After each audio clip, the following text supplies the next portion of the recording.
Bismillahirrahmanirrahim. Alhamdulillah Rabbil Alamin. Wassalatu wassalamu ala ashrafil anbiya'i wal mursalin. Nabiyyina Muhammadin wa ala alihi wa sahbihi ajma'in. Allahumma alimna ma yanfa'una wanfa'na bima 'allamtana wa zidna ilman ya Rabbal Alamin. Ikhwani fillah, azzani Allahu wa iyyakum jami'an. Kembali kita melanjutkan kajian kita Kitab Tauhid. Pertemuan ini kita telah sampai ke bab 51. Semoga Allah Azza wa Jalla senantiasa memberikan kita keistiqomahan, kesempatan, kesehatan, dan juga ya, taufik dan hidayahnya untuk membuat kita senantiasa bisa bertakarrub ilallah, ya, mendekatkan diri kepada Allah dengan amal ibadah, dengan talibul ilmi, dan juga dengan seluruh amal-amal yang Allah Azza wa Jalla cintai. باب قول الله تعالى ولله الأسماء الحسنى فدعوه بها وذروا الذين يلحدون في أسمائه. Bab ke-51 yaitu tentang firman Allah Azza wa Jalla, hanya milik Allah lah asmaul husna, nama-nama yang baik, maka berdoalah kepadanya dengan menyebut asmanya itu, dan tinggalkanlah orang yang menyelewengkan asmanya. Mereka nanti pasti akan mendapatkan balasan atas apa yang telah mereka kerjakan. Syekh Muhammad bin Abdul Wahab tidak memberikan judul spesifik tentang bab ini. Beliau langsung membawakan ayat, yaitu ayat Al-A'raf 180. Kemudian para ulama yang datang setelahnya menyimpulkan suatu judul bab, yaitu penyimpangan dalam nama-nama Allah Azza wa Jalla. Poin inti dari bab ke-51 dari kitab Tauhid ini adalah penjelasan bahwasannya ilhad, yaitu bentuk pengingkaran atau bentuk-bentuk penyimpangan dalam memaknai nama-nama dan sifat-sifat Allah, maka itu semuanya merupakan hal yang bisa mengurangi kesempurnaan tauhid. Ya. Pengingkaran atau penyimpangan atau penyelewengan atau penyalah artikan makna, ya, yang disalah artikan dari nama-nama Allah, itu semuanya merupakan hal-hal yang bisa mengurangi kesempurnaan tauhid. Baik. Pada bab ini akan dibahas sedikit mengenai tauhid asma wa sifat, ya. Setelah di bab yang ke-40, ya kalau tidak keliru, juga dibahas tentang muqaddimah, pembahasan tentang tauhid asma wa sifat. Ya, di bab ini juga 51 ini dibahas tentang sedikit, ya, hanya sedikit dari bab asmaul husna itu juga, ya, yaitu tentang haramnya mengingkari nama dan sifat Allah. Haramnya mengingkari nama dan sifat Allah atau memahaminya dengan pemahaman yang keliru dan menyimpang. Ya, ada dua poin, ya. Pertama, mengingkari, ini jelas haram. Kemudian yang kedua, memahaminya dengan pemahaman yang keliru, memaknainya dengan nama-nama, dengan makna-makna yang jauh, yang tidak sesuai dengan makna aslinya, yang tidak sesuai dengan pendapat salaf tentang hal tersebut. Baik. Kaidah yang lain, ya. Semua nama Allah bersifat al-husna, yaitu indah atau baik, yang maknanya adalah mengandung kebaikan yang paling puncak, ya, dan paling sempurna dari segala sisi, dan tidak ada kekurangan maupun kecacatan padanya. Itulah makna al-husna, asmaul husna, nama-nama Allah yang husna, yang paling puncak, ya, kebaikannya, yang paling sempurna maknanya, ya, yang tidak ada kekurangan sedikit pun, ya, dalam nama-nama Allah tersebut. Syekh Abdul Rahman bin Nasr As-Sa'di rahimahullahu taala mengatakan, di antara asas tauhid adalah tauhid asma wa sifat, yaitu menetapkan apa yang Allah tetapkan bagi dirinya atau apa yang Rasulullah SAW tetapkan untuk Allah, ya, dalam hadisnya, itu berupa asmaul husna, nama-nama yang indah, dan memahami maknanya, ya, yaitu memahami makna-maknanya yang agung dan beribadah kepada Allah dengannya dan berdoa sambil menyebut nama-namanya, ya. Itulah asas tauhid asma wa sifat. Pertama dia menetapkan, meyakini, ya, meyakini nama-nama tersebut. Ya. Kemudian setelah dia tetapkan, dia pahami. Ya. Jadi misalnya nama Allah As-Sami', Al-Basir, Al-Alim, kita pahami bahwasanya Allah Azza wa Jalla Maha mendengar, Maha melihat dan Maha mengetahui segala gerak-gerik kita. Setelah kita pahami makna tersebut, ya, maka kita pun beribadah kepada Allah dengannya.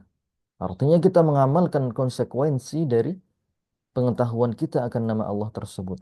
Setelah kita tahu Allah itu Maha melihat, Maha mendengar, Maha mengetahui segala sesuatu, ya, maka kita pun hendaknya menjaga tingkah laku kita, menjaga ucapan kita, menjaga perbuatan kita, ya, dan menjaga hati-hati kita supaya tidak terjatuh pada apa yang Allah Azza wa Jalla larang. Ya.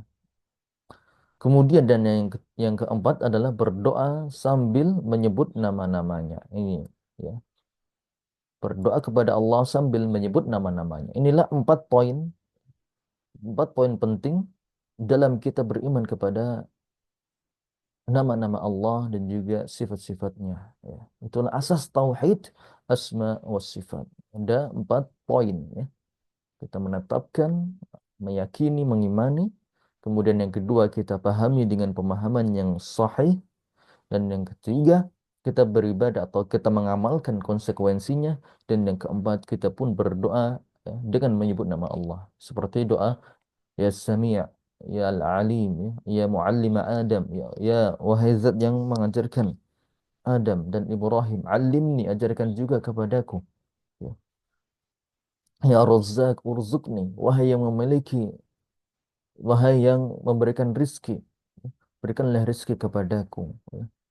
Atau ya Ghafur, ya Tawwab, ya Ra'ufur Rahim, wahai zat yang maha pengampun, yang maha pengasih, ya, ampunilah dosa-dosaku. Dan doa-doa yang lain yang senada dengan hal tersebut. Baik, sekarang kita akan masuk ke poin berikutnya, yaitu tentang ilhad atau penyimpangan dalam memaknai nama-nama Allah. Apa saja penyimpangan dalam memaknai nama-nama Allah? eh, Makna ilhad sendiri, ya, yaitu berpaling dari apa yang seharusnya diyakini, ya. Berpaling dari makna-makna yang seharusnya hal tersebut, ya, diyakini. Dan ilhad ini ada dua model besar. Yang pertama ilhad dalam asma wa sifat, ini yang pertama. Kemudian yang kedua ilhad dalam ayat-ayat Allah, ya. Inilah bentuk penyimpangan dalam memaknai nama-nama Allah. Pertama dalam asma wa sifat, nama-nama Allah, ilhad penyimpangan dalam memaknai nama-nama Allah. Kemudian yang kedua adalah ilhad dalam uh, memaknai ayat-ayat Allah Azza wa Jalla.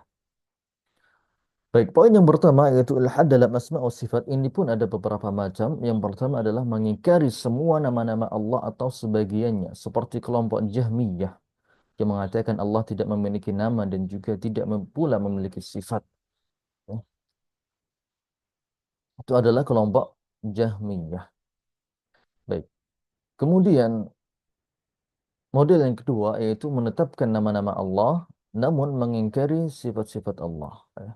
Menetapkan nama-nama Allah namun mengingkari sifat-sifatnya. Ya. Kalau Jahmiyah tadi, eh, Allah tidak as-sami' dan Allah tidak mendengar. Allah tidak memiliki nama as-sami' dan Allah tidak mendengar. Allah tidak memiliki nama al-basir dan Allah tidak melihat. Allah tidak memiliki nama al-alim dan Allah juga tidak mengetahui. Adapun kelompok Mu'tazilah, maka mereka menetapkan nama tapi tidak dengan maknanya. Yaitu ucapan mereka Allah itu As-Sami, memiliki nama As-Sami ada di Al-Quran. Okay.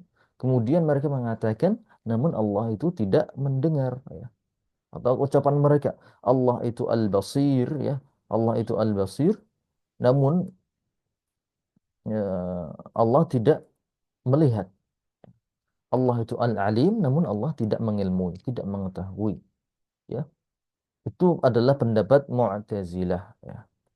Kalau yang pertama tadi adalah Jahmiyah yang mengingkari nama-nama dan sifat. Kalau yang kedua ini adalah Mu'tazilah.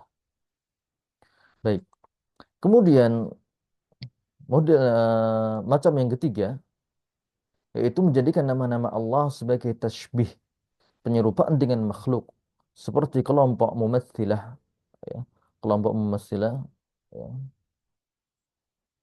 yang mengatakan makhluk itu bisa melihat dan mendengar. Dan Allah juga melihat dan mendengar, maka Allah itu seperti makhluk. Ya. Kaum kelompok mumatsilah ini masih ada beberapa ya di beberapa firqah Syiah, ya.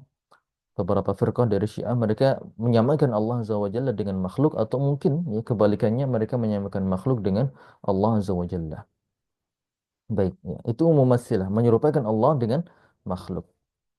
Kemudian yang keempat yaitu mengambil nama Allah untuk disematkan kepada berhala seperti yang dilakukan orang-orang kafir Quraisy, ya. Orang-orang kafir Quraisy ya,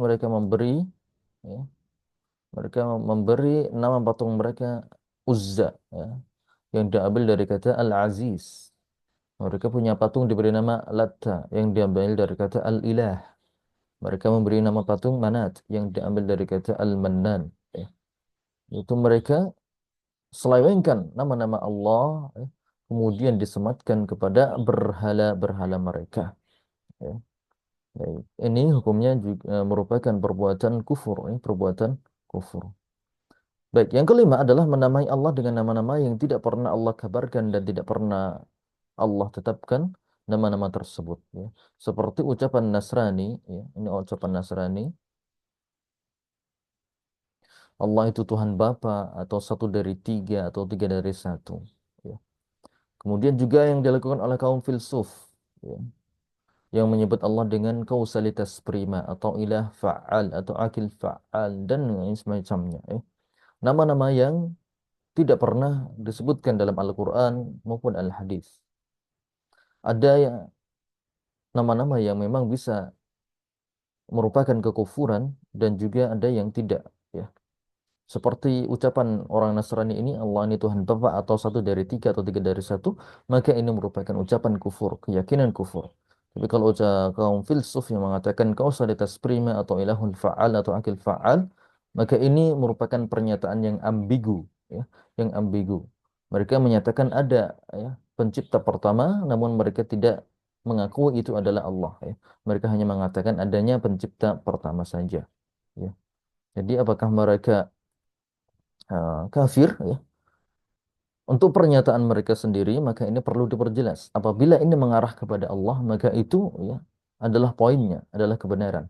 Namun jika itu mengarah kepada sesuatu yang lain, ya, maka itu merupakan kekufuran, ya. Maka ini perlu dirinci dulu. Filsufnya ini maksudnya mengarah kemana? Kausalitas prima ini maksudnya mengarah ke siapa? Baik. Kemudian eh, kaum filsuf ya kalau mereka orang-orang kafir yang tidak beriman kepada Allah, ya, tidak beriman kepada Nabi, maka itu jelas yang merupakan ya, bentuk kekufuran. Namun beberapa cendekiawan ya orang-orang Islam ada yang juga terpengaruh dengan mereka, kemudian juga ya menamakan Allah dengan eh, nama-nama tersebut, kausa prima dan lain semacamnya.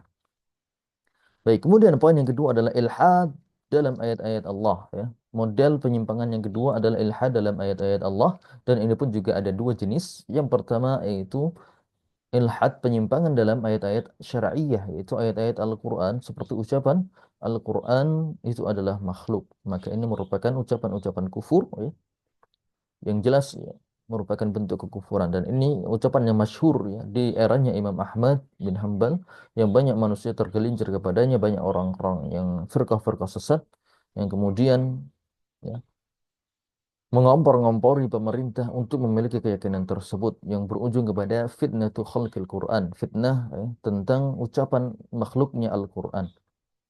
Baik. Kemudian penyimpangan yang kedua dalam ilhad dalam ayat-ayat Allah adalah ayat-ayat kauniyah, yaitu dalam ciptaan Allah seperti ucapan kaum ateis hukum alam menciptakan segala sesuatu dan bukan Tuhan, bukan Allah Azza wa Jalla yang menciptakan hukum alam namun alam itu sendiri, ya. Maka ini juga merupakan perbuatan atau ucapan kufur. Baik. Kemudian kita akan masuk kepada dalil yang disebutkan dalam ayat dalam bab yaitu surat Al-A'raf ayat 180. Walillahil asmaul husna fad'uuhu biha wadharul ladzina yulhiduna fi asma'ihi sayujzauna ma kanu ya'malun. Hanya milik Allah asmaul husna. Maka bermohonlah kepadanya dengan menyebut asmaul husna itu dan tinggalkanlah orang-orang yang menyimpang dari kebenaran dalam menyebut nama-namanya, nanti mereka akan mendapatkan balasan terhadap apa yang telah mereka kerjakan. Ya.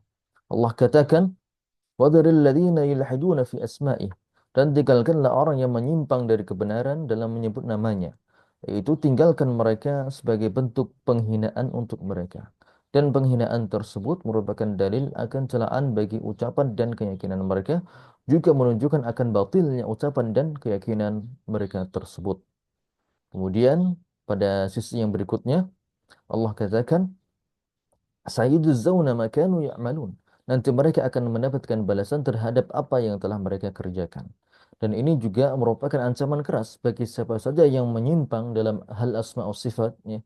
Beriman namun yang ada penyimpangan, tidak mau memaknai dengan makna-makna yang benar, maka perbuatan tersebut akan mendapatkan ancaman Allah Azza wa Jalla. Dan apa yang diancam oleh Allah maka hukumnya haram. Jadi keyakinan yang menyimpang dalam mengimani nama-nama Allah merupakan perbuatan yang haram.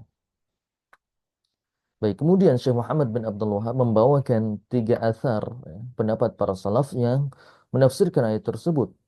Yang pertama adalah Abdullah bin Abbas radhiyallahu anhuma, dia berkata, itu maknanya adalah menyelewengkan asmanya. Ia mengatakan maksudnya itu berbuat syirik dalam asmanya. Dan syirik tersebut bisa ada pada dua sisi, ya.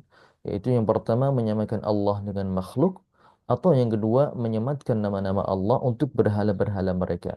Sebagaimana yang disebutkan dalam tafsiran Ibnu Abbas di bawah. Kemudian Ibnu Abbas radhiyallahu anhu juga berkata, mereka menamainya Lata dari kata Al-Ilah, ya, dan Al-Uzza dari kata Al-Aziz. Dan maknanya adalah mereka mengambil nama-nama Allah untuk berhala-berhala mereka yang batil. Ya. Itu merupakan bentuk-bentuk penyimpangan. Yaitu mengambil nama Allah kemudian diberikan kepada berhala-berhala mereka. Seperti yang dilakukan oleh orang-orang kafir Quraisy. Al-Amash Sulaiman bin Mihran, ya, salah seorang tabi'in ahli hadis, dia berkata, mereka memasukkan ke dalam asmanya nama-nama yang bukan dari asmanya, yakni menjadikan sebagian nama-nama Allah yang sebenarnya tidak layak untuk disematkan kepadanya, seperti orang-orang Nasrani yang memberi nama Allah dengan Tuhan Bapa, atau kaum filsuf yang menyebut Allah dengan ilah atau kausalitas prima, ya. Jadi mereka menyebut Allah dengan nama-nama yang tidak pernah diajarkan oleh Allah dan juga oleh Rasulullah sallallahu alaihi wasallam. Baik. Kemudian poin tambahan yaitu tentang tawassul, berdoa kepada Allah yang disebutkan dalam ayat walillahil asmaul husna fad'uhu biha. Kita berdoa kepada Allah dan juga diminta untuk bertawasul dengan nama-namanya. Tawasul sendiri, ya, berdoa kepada Allah melalui perantara ada dua macam. Yang pertama tawasul masyru' yang disyariatkan, yaitu berdoa dengan menyebut salah satu dari tiga hal, yaitu yang pertama menyebut Asmaul Husna sebagaimana yang disebutkan dalam ayat, atau yang kedua berdoa sambil menyebut amal saleh yang dikerjakan, atau yang ketiga minta didoakan orang saleh. Itulah bentuk tiga tawasul yang disyariatkan, ya. Adapun selain itu maka termasuk dalam bab tawasul mamnu yang dilarang, yaitu bertawasul dengan menyebut jah. Ini contohnya, ya, menyebut jah kedudukan makhluk, ya Allah dengan kedudukan nabimu dan seterusnya, atau menyebut hak makhluk, maka itu atau menyebut zat makhluk. Hal-hal tersebut bisa menjadi bid'ah, ya, dan bisa menjadi syirik sesuai dengan apa yang diyakininya, ya. Menyebut jah dalam doa, ya, ini tidak pernah diajarkan oleh Nabi Shallallahu Alaihi Wasallam.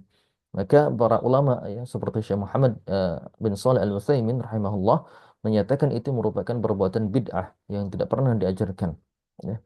Dan beliau khawatir ini bisa menjadi perantara menuju kesyirikan.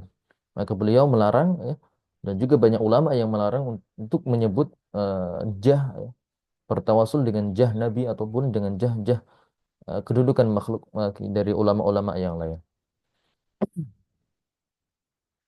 Baik,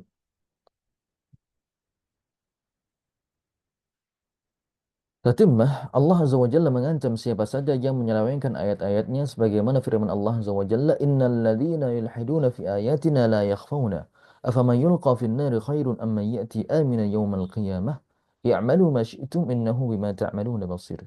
Sesungguhnya orang-orang yang mengingkari ayat-ayat kami, mereka tidak tersembunyi dari kami. Maka apakah orang-orang yang dilemparkan ke dalam neraka lebih baik ataukah orang-orang yang datang dengan aman sentosa pada hari kiamat? Ya. Perbuatlah apa yang kamu kehendaki, sesungguhnya dia maha melihat apa yang kamu kerjakan. Ya. Ayat ini merupakan ancaman bagi siapa saja yang menyelewengkan ayat-ayat Allah, ya. Baik itu dalam ayat kauniyah ataupun dalam ayat-ayat syar'iyah. Dalam ayat kauniyah seperti ayat kauniyah adalah yaitu semua makhluk yang Allah ciptakan, baik itu langit, bumi, bintang, gunung, pohon, hewan melata, manusia dan lain-lain. Ya. Dan bentuk penyimpangan dalam ayat kauniyah bisa berupa satu dari tiga hal berikut. Yang pertama, meyakini ada entitas lain yang menyamai Allah secara keseluruhan atau menyamai sebagian dari sifat-sifat ketuhanan. Ya. Seperti meyakini adanya pencipta selain Allah Azza wa Jalla atau meyakini adanya pengatur, penguasa alam semesta selain Allah Azza wa Jalla. Itu juga merupakan ilhad dalam ayat kauniyah. Kemudian yang kedua, meyakini ada entitas lain yang menyamai Allah dalam penciptaan alam semesta. Ya. Atau yang ketiga, meyakini ada entitas lain yang turut membantu Allah dalam penciptaan alam semesta dan mengaturnya. Ya. Keyakinan-keyakinan ini ya, merupakan bentuk ilhad, penyelewengan atau penyimpangan dalam beriman kepada Allah Azza wa Jalla. Dan ini merupakan keyakinan-keyakinan kufur. Setiap perbuatan yang menyimpang dari tauhid rububiyah, maka hal tersebut merupakan bentuk ilhad atau penyimpangan dalam ayat-ayat kauniyah. Dan ini fatal hukumnya, ya, bisa menjadi kekufuran. Dalil tentang sesatnya tiga keyakinan di atas ini adalah firman Allah SWT. Qul ud'u alladhina za'amtum min dunillahi la yamlikuna mithqala dharratin fis samawati wala fil ard wa ma lahum fihi min syirkin wa ma lahu minhum min zahir. Katakanlah ya Muhammad, serulah mereka yang kamu anggap sebagai Tuhan selain Allah, mereka tidak memiliki kekuasaan seberat zarrah pun di langit dan juga di bumi, dan mereka sama sekali tidak mempunyai peran serta dalam penciptaan langit dan bumi, dan tidak ada di antara mereka yang menjadi pembantu baginya. Ya. Jadi Allah katakan di sini, ya, mereka tidak memiliki peran serta. Ya, Tuhan-Tuhan orang-orang kafir tidak ada peran serta mereka dalam penciptaan alam semesta. Artinya Allah sendiri yang menciptakan alam semesta ini. Ya, tidak ada pembantu. Ya, tidak ada pembantu baginya. Maka siapa saja yang meyakini adanya pembantu dalam penciptaan alam semesta, ya, ada pembantu Allah Azza wa Jalla, maka dia telah mendustakan ayat ini. Ya. Baik itu pembantu dalam penciptaan ataupun pembantu dalam pengaturan alam semesta. Baik. Kemudian ayat syar'iyah adalah wahyu yang dibawa oleh para rasul seperti Al-Quran, dan penyimpangan dalam ayat-ayat syar'iyah itu ada tiga macam. Yang pertama, mendustakan berita yang ada padanya atau tidak mau tunduk pada hukum-hukum yang ada padanya, dan yang ketiga adalah menyelewengkan berita maupun hukum yang ada padanya. Itu merupakan ilhad. Ini secara umum ya. Ilhad secara umum dalam ayat-ayat syar'iyyah. Jadi tidak hanya dalam bab asma wa sifat saja, namun juga dalam hukum-hukum syar'i yang lain ya. Mendustakan berita, mendustakan hukum-hukum Allah, tidak mau tunduk ya, atau menyelewengkan hukum-hukum Allah ya, dimaknai dengan makna yang batil. Semua bentuk ilhad pada ayat-ayat Allah baik kauniyah maupun syariah hukumnya haram. Sebagian bentuk ilhad bisa membawakan kepada kufuran. Contohnya mendustakan Al-Quran, ya, ini merupakan perbuatan kufur. Ya. Mendustakan Al-Quran, menolak Al-Quran, apa yang disebutkan dalam Al-Quran dia tolak dengan tegas, maka ini merupakan kekufuran. Ya. Kemudian dan di antara bentuk ilhad ada yang berupa dosa besar, ya. Seperti membunuh manusia yang haram dibunuh. Ya. Hal tersebut merupakan bentuk pembangkangan akan hukum dan aturan Allah yang ada pada Al-Quran. Atau dalam bentuk kemaksiatan-kemaksiatan yang lain. Ya. Ada orang makan riba, padahal telah disebutkan dalam ayat jelas ya. Untuk meninggalkan riba, ya, atau untuk menjauhi riba sejauh-jauhnya, tapi dia masih berbuat ya memakan riba tersebut ya. Dalam ayat juga disebutkan untuk tidak memakan harta dengan cara yang batil, namun banyak orang yang terjatuh dalam perbuatan tersebut, baik itu dengan sadar ataupun tidak, baik itu dengan penentangan ataupun tidak, maka itu pun juga termasuk bentuk ilhad. Ada yang sampai pada kekufuran, ya. Ada yang hanya sebatas dosa besar. Ya. Semoga Allah SWT melindungi kita dari segala bentuk ilhad, penyimpangan-penyimpangan, baik itu dalam ayat kauniyah ataupun dalam ayat syar'iyyah, baik itu dalam keyakinan maupun dalam amalan. Wallahu taala a'lamu bis-shawab. Wassallallahu ala nabiyyina Muhammad. Wassalamu alaikum warahmatullahi wabarakatuh.